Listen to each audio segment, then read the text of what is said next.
Саламатсызбы, Рыскелдин Өкүч. Мына бүгүн сизди ички иштер министри суракка чакырды деди эле 5-6 октябрдагы эл толкундоолорго байланыштуу. Ушунун себеби эмнеде экенин биле алдыңызбы? Себебин ачыктай берейин. Азыртан эле ачык эле билем. Биздин көөлүк көрсөтмөбүздүн негизинде Борбордук шайлоо комиссиясынын жетекчилерине же болбосо мүчөлөрүнө көрсөтмө алуу максатында чакырып атат. Эмне үчүн? Анткени бул РППга катталган, бирдиктүү журналга катталган кылмыш иши ачылган болчу. Борбордук шайлоо комиссиясынын мүчөлөрүнө ошол өткөн парламенттик шайлоолордо алардын мыйзам бузууларга жоопкерчилик мамиле кылгандыгы боюнча булар айып тага албай турган. Ошол айыпка тагыш үчүн бизди Жогорку кеңештин айрым депутаттардын күбөлүк көрсөтмөсү керек болчу. Эгер биз барып күбөлүк көрсөтмө бере турган болсок, 5-октябрдагы толкундоолорго шайлоодогу кеткен мыйзамсыздыктар, Борбордук шайлоо комиссиясынын мүчөлөрүнүн ошол кылмыш болуп жатса дагы ошолордун кыймыл аракетинде кылмыштын немелери бар болчу, жоопкерчилик мамилесинен улам деп биздин күбөлүк көрсөтмөлөрдүн негизинде алар айып тагылышып калышы мүмкүн болчу. Анан мен бирок бармакмын, бүгүн саат 5-ке бармакмын. Азыр эле мага силердин алдыңарда эле жардамчым чалды. Ошол ички иштер министрлигинен кабарлашыптыр. Бүгүн келбей эле койсун. Балким чакырбай да калышыбыз мүмкүн деген жоопту айтырыптыр. Мен барганда деле алардын мындай немесине кармалмак эмесмин. Жарытылуу деле жооп бермек эмесмин. Мен билип тургам, сезип тургам. Экинчиден, бүгүнкү оппозициялык форумдагы билдирүү же болбосо резолюция ошол 4 депутатты чакырылып жатканында бир басым бар дегендей келтиришкен турбайбы? Мүмкүн ошол себеп болду, айтор бүгүн өздөрү баш тартышты.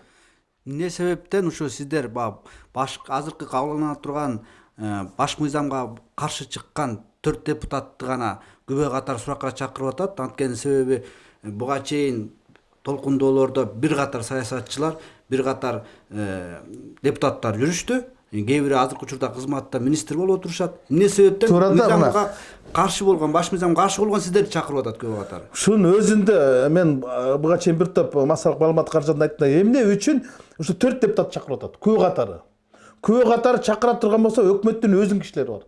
Ошол 5-октябрда Ала Тоо аянтта мени менен чогуу жүргөн 2 адам бүгүн вице-премьер-министр болуп турат. Бул Максат Мамытканов жана Эльвира Сурабалдиева. Алар мен канчалык сүйлөсөм, алар да ошончолук сүйлөгөн.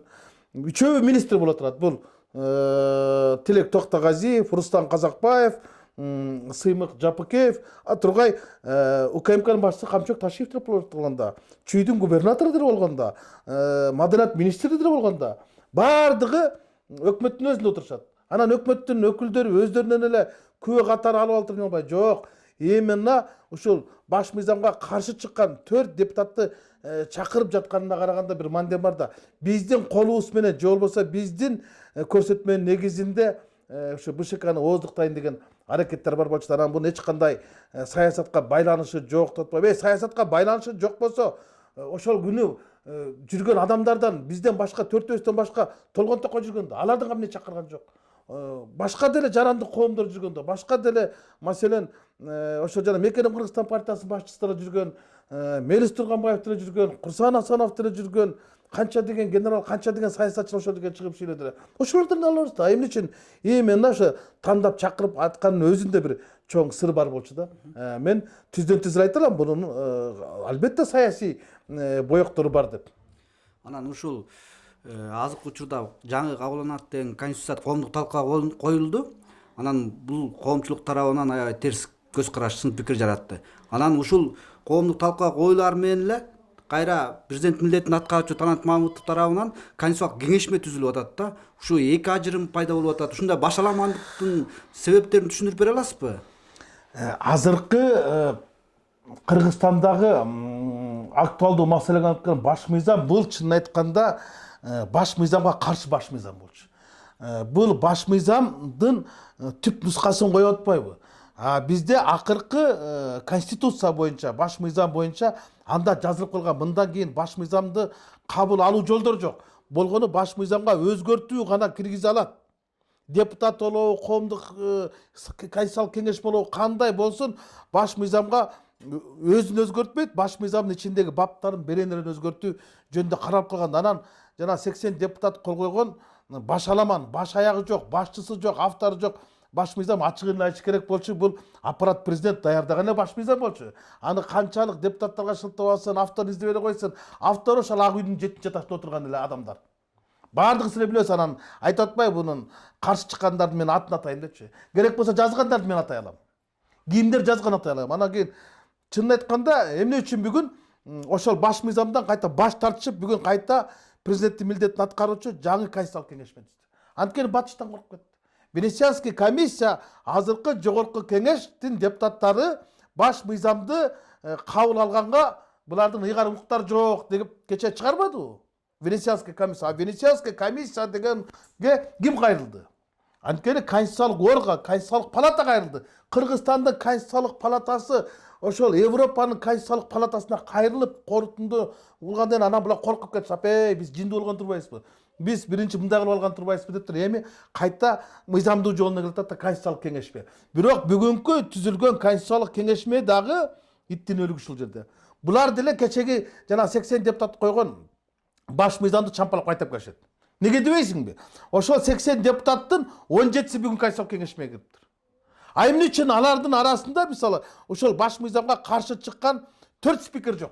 Мыктыбек Абдылдаев, Канат Исаев, Дастан Жумабеков, Асылбек Жемек жок да. Текебаев жок. Бешөө тең жок. Анан конституциялык кеңешме түзгөндө оппозициянын өкүлдөрү, граждандык коомдун өкүлдөрү кириш керек болчу да. Аларды ким суруштады? Эмне үчүн сурушталбай калды? Эмне үчүн ошол тыныгы мыйзамдын билген Мыктыбек Юсупович эмне кирген жок? Эмне үчүн Атамекенден Өмүрбек Текебаев кирбей башка кирип калган? Өмүрбек Текебаевга мен азыр чалдым, сиз неге жок десек багы эч ким чалышкан жок. Биз эч кимди сунуштаган эмеспиз дейт фракциянаттан. Анданы ким киргизди? Эмне үчүн СДПКдан Жанар Акаев кирген жок? Эмне үчүн бир болдон Мыктыбек Юсупович кирген жок? А жанагы 17 депутат бүгүнкү ошо жана конституциялык кеңешмеге кирген, бул кечеги 80 депутат авторлору болуп жүрбөйбү? Ошого кол коюп бергенде да, эртеңдер буга кол коюп берет да. Анан ошол конституцияны даярдадым, авторлор бир мем деген бөрү бош кайта эле ошол бүгүн конституциялык кеңешменин төрагасы болуп калбаду. Анан менин таң калганым, президент бүгүн жарлык чыгарды, милдетин аткаруучу Талант Мамутов. Жарлык чыгарды, анан ошо 89 киши заматта пайда болуп калыптыр да бүгүн биринчи кеңешмени өткөрө салды. Бул күн мурунтан даярдалган, көрүнүп турбайбы? Күн мурунтан даярдалган эле мүчөлөр күн мурунтан даярдалган эле проекттин үстүнөн кайталап чампырышат болгону булар азыр мыйзамдуу жолуна менен алып барайын дешти да. Анткени булар билип туруп да бул өтпөй каларын, бул чоң чатак алып барарын билип туруп анан кайта конституциялык кеңешмени өтөт. Эми кандай болгон күндө дагы булар азыр эмнени жазып билсет мен түк түшүнбөй турам. Баш мыйзамды азыр өзгөрткөнгө баш мыйзам жол бербейт. Өзгөртүүлөрдү киргизе турган болсо аны деле негиз жок болчу. Конституциялык мыйзамдар менен эле ошол жана президент Кыргыз өлкәсинин президентин, Кыргыз өлкәсинин парламентинин депутаттарын шайлоо боюнча конституциялык мыйзам бар. Ошого деле өзгөртүү киргизип койсо болмок болчу. Жок, булар андай эмес. Булардын көрүп атпайсыңбы? 2010-жылдан бери айтып атпайбы? 2010-жылкы Текебаевдин, 2016-жылкы Атамбаевдин конституциясы жарабайт. 2009-жылкы Бакиевдин конституциясы жарайт деп туруп, биринчи Бакиевдин мурунку баш мыйзамын алып келгенге аракет кылып атпайбы? Кептин барып ошол жерде жатпайбы? Анан кийин ошонун жазган автору билинип калса деле ал жок мен эмесмин, анан деп мындай адаштырганга атпайбы? Жээнбековду алдаса болот. Бирок батышты алдай албайсың да. Алар карап турду да Кыргызстандагы мыйзамды кимдер жазып атканын, кантип жазып атканын. Алардын бардыгы билет да биздеги болуп жаткан бийликтеги ажырымдарды, каршылыктарды жакшы билет чыгар. Ошон үчүн кандай болгон күндө дагы бул мыйзам баш мыйзамды азыр эртелик кылат. Баш мыйзамды бир саясий туруктуулук пайда болгондон кийин өткөрүш керек. Азыр президенттик шайлоону өткөрүш керек. Анан президенттик шайлоону өткөргөндөн кийин 7-чакырышты алып келиш керек, парламенттик шайлоону өткөрүш керек. Анан ошол 7-чакырыштын парламенттик шайлоолору келген депутаттар инициировать этип, демилге көтөрүп, өзгөртүүлөрдү киргизсе болот болчу да. Жок, бизде болсо болбой эле бизге постоянно реформа дегенде эле биз референдумду баштайбыз да. Реформа референдумдан башталбайт. Реформаны эми баягы жаман бичиге жамбашы тоскоолдук жаратат дегендей эле кандай башчы келсе эле биринчи баш мыйзамдан баштайт да. Бизде баш мыйзам иштебей жаткан жок. Бизде башчы иштебей жатат, анан баш иштебей жатат. Мына негизги проблема ушул жакта да. Неге себептен шашылыш түрдө конституцияга өзгөртүү киргизүү зарылдыгы пайда болуп атат? Мунун максаты, анын артындагы кандай бир келечекте эмнени көздөгөн максат жатышы мүмкүн, саясат жатышы мүмкүн? Бул азыркы баш мыйзамдын жанагы башалама жазылган баш мыйзамда билим калбадыбы? Билим калбадыбы? Азыркы бийликтин эмнени көздөп жатканы? Булар өздөрүнө эбегейсиз бийликтин баардыгын бир колго алабыз деген аракет болуп атпайбы? Анан кийин Кокон хандыгы тиги мамлекетти Мадали хан башкаргандай жоо менен башкарабыз. Падышалык бийликти алып келбесек, парламенттик бийлик өзүн өзүн актабай калды дегендей сөздөрдү айтып албадыбы? Анан бүгүн ошолорго жооп алды да. Билесиздерби? Мен мындан бир 20 күн мурун айткам. Ушул жанагы 22 октябрда 83 депутат кабыл алган мыйзам президент Садыр Нуркожо 22-синде кол койбоду эле. Ошондо мен айткам, бул депутаттар Жапаровдун алдына жай жарылуучу минаны койду дегем.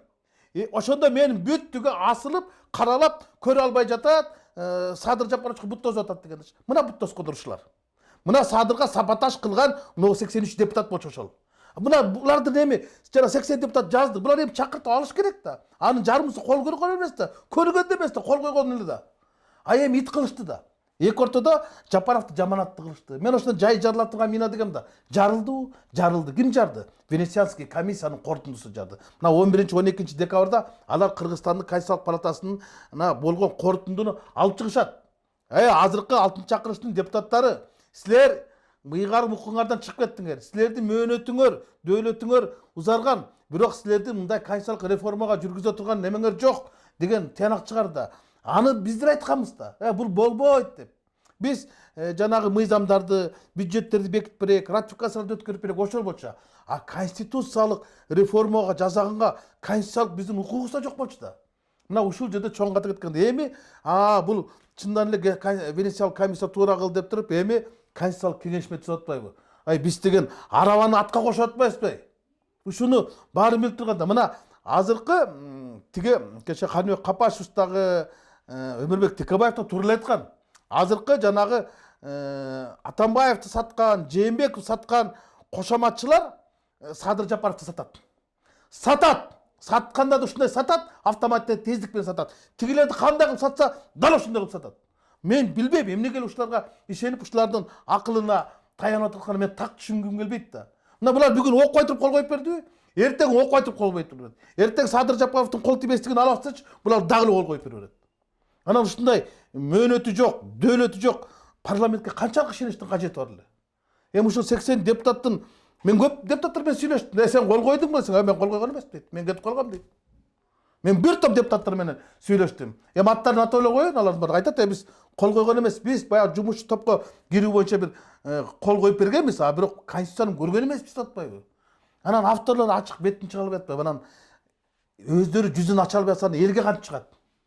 Кептин барышында да кандай болгон күндө да биз укуктук талаага келмейинче баары ушундай башаламандык боло берет. Мына бүгүнкү күндө Кыргызстан аябай чоң бир кризиске кептелди да, ушунун баардыгы баш мыйзамга болгон каршылыктардан. Бунун айынан эртеңки президенттик шайлоолор дагы чоң чыр чатактар менен айланат. Бунун кереги жок болчу.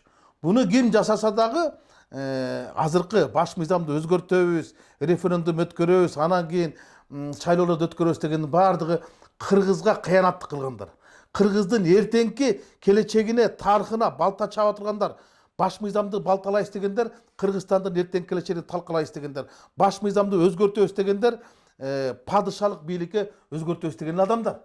Алардан бир жакшы нерсени күтүүнү мен көрө албай турам да. Жалаң эле жанагы айтышпадыбы, жарга такап Жапаровду алып баратат да, жеке кызыкчылар эми бүгүнкү күндө көрүнө эле турбайбы? Бирок ага болбой эле бүгүн кимдер көп? Фанаттар көп. Ошо фанаттар менен эле иш алып барбайт да. Кептин баардыгы гранттар менен да.